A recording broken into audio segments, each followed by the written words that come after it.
ಕಾಡಂಚಿನ ರೈತರಿಗೆ ಸಾಕಷ್ಟು ಸಮಸ್ಯೆ ಆಗ್ತಾ ಇದೆ. ಆನೆಗಳನ್ನು ಕೊಲ್ಲೋದಕ್ಕೆ ಅವಕಾಶ ಮಾಡಿಕೊಡಿ ಅಂತ ಹರೀಶ್ ಪೂಂಜಾ ಶಾಸಕರು ಈ ರೀತಿಯಾಗಿ ಮನವಿಯನ್ನು ಮಾಡಿರುವಂಥ ಹೇಳಿಕೆ ಇದೆಯಲ್ಲ, ಇದು ಭಾರಿ ಚರ್ಚೆಗೆ ಗ್ರಾಸವಾಗಿದೆ.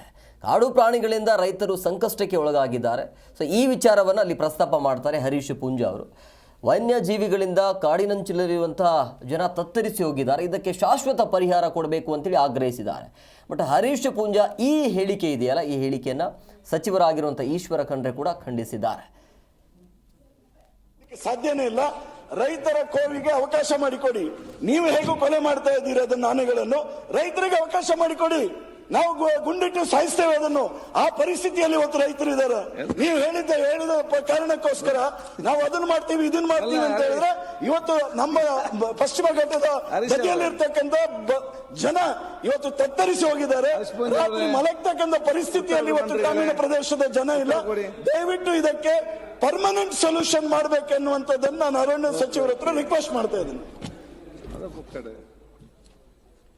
ಮಾನ್ಯ ಗೌರವಾನ್ವಿತ ಸದಸ್ಯರು, ಜವಾಬ್ದಾರಿಯುತವಾದಂತಹ ಸ್ಥಾನದಲ್ಲಿದ್ದೀರಿ.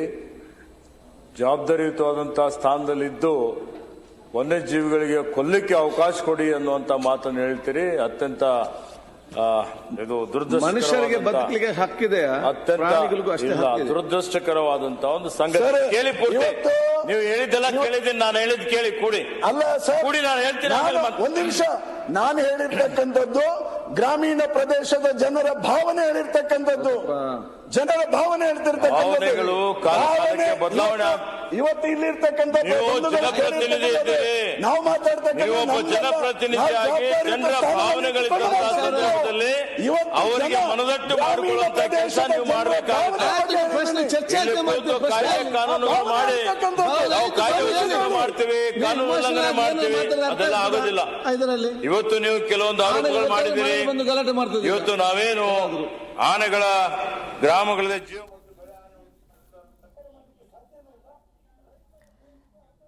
ಸರ್, ರೈತರಿಗೆ ಸಮಸ್ಯೆ ಆಗ್ತಾ ಇರುವಂಥ ಹಿನ್ನೆಲೆಯಲ್ಲಿ ಆನೆಗಳನ್ನು ಕೊಲ್ಲಲು ಅನುಮತಿ ಕೇಳಿರುವಂಥ ಹಿನ್ನೆಲೆಯಲ್ಲಿ ಒಂಥರ ಈ ಒಂದು ಹೇಳಿಕೆ ಈಗ ಚರ್ಚೆಗೆ ಗ್ರಾಸವಾಗಿದೆ. ಈ ಒಂದು ಹೇಳಿಕೆ ಹೊರಗಡೆ ಬಂದಾದ ನಂತರ, ಅಂದರೆ ಶಾಸಕರು ಹೇಳಿಕೆ ಕೊಟ್ಟಾದ ನಂತರ ಪರಿಸರ ಪ್ರೇಮಿ ಜೋಸೆಫ್ ಹೂವರ್ ಅವರು ಕೂಡ ಮಾತನಾಡಿದ್ದಾರೆ. ಏನು ಹೇಳಿದ್ದಾರೆ ಕೇಳೋಣ ಬನ್ನಿ. ನಮ್ಮ ಕರ್ನಾಟಕ ಅಸೆಂಬ್ಲಿ ಒಳಗೆ ಹರೀಶ್ ಪೂಂಜಾ ಒಂದು MLA, ಅವ್ರ ಲಾ ಮೇಕರೋ ಅವ್ರ ಲಾ ಬ್ರೇಕರೋ ಅಂದ್ಬಿಟ್ಟು ಜನ ತಿಳ್ಕೊಬೇಕಾಗಿರುತ್ತೆ. ಅವರು ಈಗ ಕಾಡಾನೆ ಏನಾದರೂ ಊರ ಕಡೆ ಬಂದುಬಿಟ್ರೆ ಅದನ್ನು ಶೂಟ್ ಮಾಡೋಕ್ಕೆ ಅವಕಾಶ ಕೊಡಿ, ಪರ್ಮಿಷನ್ ಕೊಡಿ ಅಂದ್ಬಿಟ್ಟು ಗೌರ್ಮೆಂಟ್ನ ಕೇಳ್ಕೊಂಡಿದ್ದಾರೆ.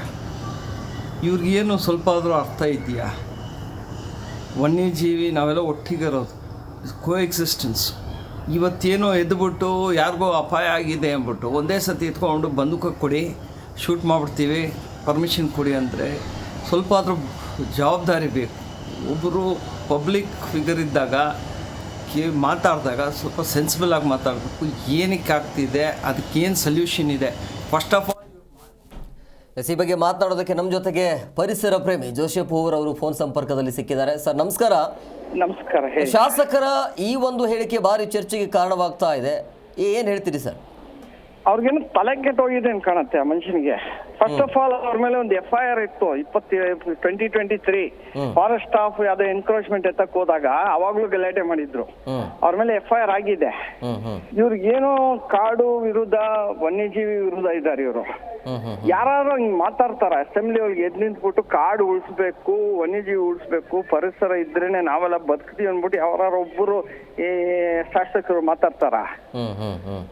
ಈ ಮನುಷ್ಯನ್ಗೆ ಇಷ್ಟು ಮಟ್ಟಕ್ಕೆ ಬಿಟ್ಕೊಟ್ಟಿರೋದೇ ತಪ್ಪು. ನಮ್ ಜನ ನಾವು ಹೊಡ್ಕೋಬೇಕು, ಎಕಡ ತಗೊಂಡು ನಾವು ಹೊಡ್ಕೋಬೇಕು. ಇಂಥವ್ರನ್ನೆಲ್ಲ ನಾವು ಹೋಗಿ ಓಟ್ ಹಾಕಿ ಗೆಲ್ಸ್ತೀವಲ್ಲ. ಅಲ್ಲ ರೀ, ಯಾವತ್ತಾರೋ ಒಂದು ಆನೆ ಇದ್ರೆ ಆನೆ ಜಾಗನೇ ನಾವು ಚಿತ್ರಣ ಮಾಡಾಕ್ಬಿಟ್ಟು ನಾಶ ಮಾಡ್ಬಿಟ್ಟು ಅದು ಓಡಾಡೋ ಜಾಗ ಕಾರಿಡಾರ್ ಅಂತೀವಿ, ಅದ್ರೊಳಗೂ ರಿಸಾರ್ಟ್ಗಳು, ಲೀನಿಯರ್ ಪ್ರಾಜೆಕ್ಟ್ ಎಲ್ಲ ಮಾಡ್ಬಿಟ್ಟು ಈಗ ಅಪ್ಪಿ ಒಂದು ಆನೆ ಎಲ್ಲೋ ಬಂದ್ರೆ ಇವ್ರು ಹೇಳೋದೇನು, ಬಂದೂಕ ಕೊಡ್ತೀವಿ, ಬಂದೂಕಿಗೆ ಪರ್ಮಿಷನ್ ಕೊಡಿ, ನಾವು ಆನೆನ ಶೂಟ್ ಮಾಡ್ತೀವಿ ಅಂತಾರಲ್ಲ. ನಾಳೆ ಇವರೇ ಹೇಳ್ತಾರೆ ಬೇರೆ ಜನ ಬಂದಿದ್ರು ನಮ್ಗೂ ಶೂಟ್ ಮಾಡ್ತೀವಿ, ಅವ್ರಿಗೂ ಶೂಟ್ ಮಾಡ್ತೀವಿ ಅಂತಾರೆ ಇವರು. ಇವರೆಲ್ಲ ಒಂದು ಬೇಜವಾಬ್ದಾರಿ ಇವರು. ಇವರೆಲ್ಲ ಪೊಸಿಷನ್ ಇರೋದು ಲಾ ಮೇಕರ್ಸ್, ಇವರೆಲ್ಲ ಲಾ ಬ್ರೇಕರ್ಗಳಾಗ್ಬಿಟ್ಟವ್ರೆ. ಬಹಳ ಬೇಜಾರ ವಿಷಯ. ಯಾಕಂದ್ರೆ ನಾ ಹೇಳ್ತೀನಲ್ಲ, ಈಗ ಯಡವೀರವರು ನಮ್ಮ ಮೈಸೂರು ಕೊಡಗು ಎಂಪಿ ಮತ್ತೆ ಸದಾನಂದ ಗೌಡ್ರು ಮೊನ್ನೆ ಒಂದು ಮಾತು ಹೇಳಿದ್ರು, ನಮ್ಮ ನೈಟ್ ಟ್ರಾಫಿಕ್ ಇದೆಲ್ಲ ಬಂದೀಪುರ್ದು ಪ್ರಿಯಾಂಕಾ ಗಾಂಧಿದು ಎಲೆಕ್ಷನ್ ಇದ್ದಾಗ ತೆಗಿತೀನಿಂದ ಕರ್ನಾಟಕ ಗವರ್ಮೆಂಟ್ ಇಲ್ಲೆಲ್ಲ ಮಾಡಬಾರ್ದು, ಕಾಡು ಹೋಗುತ್ತೆ ಅಂತ ಅವರೇ ಇಬ್ರು ಹೇಳಿದ್ರು. ಈಗ ನಾನು ಅವ್ರಿಬ್ರಿಗೂ ಕೇಳ್ಕೊತಿದ್ದೀನಿ, ದಯವಿಟ್ಟು ಬೇಡ್ಕೊತೀನಿ, ದಯವಿಟ್ಟು ಸರ್ ಈ ಯಡವೀರವರೇ ಮತ್ತೆ ಸದಾನಂದ ಗೌಡ್ರೆ, ನೀವು ದಯವಿಟ್ಟು ಈ ಹರೀಶ್ ಪೂಂಜಾಗ್ ಹೇಳಿ, ನಿಮ್ಮ BY ರಾಘವೇಂದ್ರ ಇದಾರಲ್ಲ ಶಿವಮೊಗ್ಗ MP, ಅವರು ಆಗೊಮ್ಮೆ ನಾಶ ಮಾಡಕ್ ಹೋಗಿದ್ದಾರೆ, ಸುರಂಗ ಮಾಡ್ತಾರಂತೆ. ಆಮೇಲೆ ಇವರು ಖಗೇರೆ ಅವರು ಮೊನ್ನೆ ಸೋಮಣ್ಣ ಅವ್ರನ್ನ ಮೀಟ್ ಮಾಡಿ ಹುಬ್ಳಿ ಅಂಕೋಲ ಲೈನ್ ಮಾಡಿ ಅಂತ ಕೇಳ್ತಿದ್ದಾರೆ. ಇವ್ರಿಗೆಲ್ಲ ಒಂದ್ ಸ್ವಲ್ಪ ಆದ್ರೂ ಅರ್ಥ ಆಗತ್ತ? ನಮ್ಗೆಲ್ಲ ಈ ತರ ಕಷ್ಟ ಬಂದಿರೋದು ಏನಕ್ಕೆ? ಕ್ಲೈಮೇಟ್ ಕ್ರೈಸಿಸ್ ಬಂದಿರೋದೇ ಈ ನಾಶ ಮಾಡಿದ ಕಾಡಿಂದ. ಈಗ ನಮ್ಗೆ ನೀರ್ ಕುಡಿಯಕ್ ಇರ್ಲಿಲ್ಲ ಸಮ್ಮರ್ ಒಳಗೆ, ಬೇಸಿಗೆ ಕಾಲ ಒಳಗೆ ಕುಡಿಯಕ್ ನೀರ್ ಇರ್ಲಿಲ್ಲ, ಮಲೆನಾಡೊಳಗೂ ನೀರ್ ಇರ್ಲಿಲ್ಲ. ಆಮೇಲೆ ಬಂದಾಗ ಮಳೆ ಬಂದಾಗ ಜೋರ್ ಮಳೆಗಳು ಬರುತ್ತೆ, ಎಲ್ಲ ಕೊಚ್ಕೊಂಡು ಹೋಗುತ್ತೆ, ರೈತರು ಬರ್ತಾ ಇರ್ತಿದ್ದಾರೆ, ಜನ ಬರ್ತಾ ಇರ್ತಿದ್ದಾರೆ. ನೋಡೋಣ ಸರ್ ಏನಾಗತ್ತೆ ಅಂತ. ಅಲ್ಲ ಇಂಥವ್ರಿಗೆ ನಾವು ಬಿಡಬಾರ್ದು ಸರ್, ನೋಡೋದಲ್ಲ, ಇವ್ರನ್ನ ಎಷ್ಟು ಬಿಸಾಕ್ಬೇಕು ಅದ್ರ ಕಸದ ದುಡ್ಡಿಗೆ. ಯುರೋಪಿಯನ್ಗಳ ಮಾಡ್ತಾರಲ್ಲ, ಎತ್ತು ಕಸದ ಪುಷ್ಟಿ ಎಸಿತಾರೆ, ಹಂಗ್ ಮಾಡ್ಬೇಕು ಇವ್ರಿಗೆ ನಾವೆಲ್ಲ. Okay thank you sir Zee Kannada news ಜೊತೆ ಮಾತನಾಡಿದ್ದಕ್ಕೆ. ಜಿ ಕನ್ನಡ ನ್ಯೂಸ್ ಈಗ ನಿಮ್ಮ ಮನೆಯಲ್ಲೇ ನೋಡಿ, ಎಲ್ಲ ಕೇಬಲ್ಗಳಲ್ಲಿ ಈಗ ಲಭ್ಯ.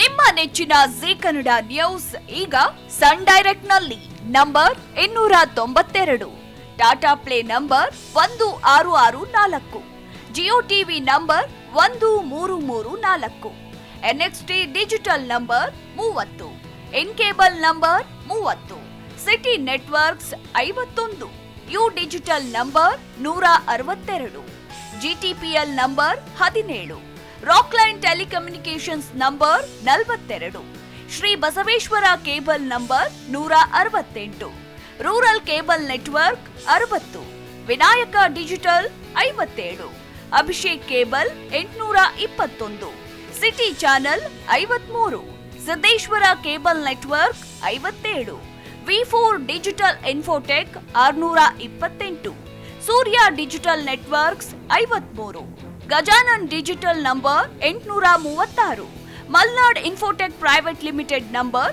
56, Metrocast number 830, Victory digital number 167ರಲ್ಲಿ ನೋಡಿ ಆನಂದಿಸಿ.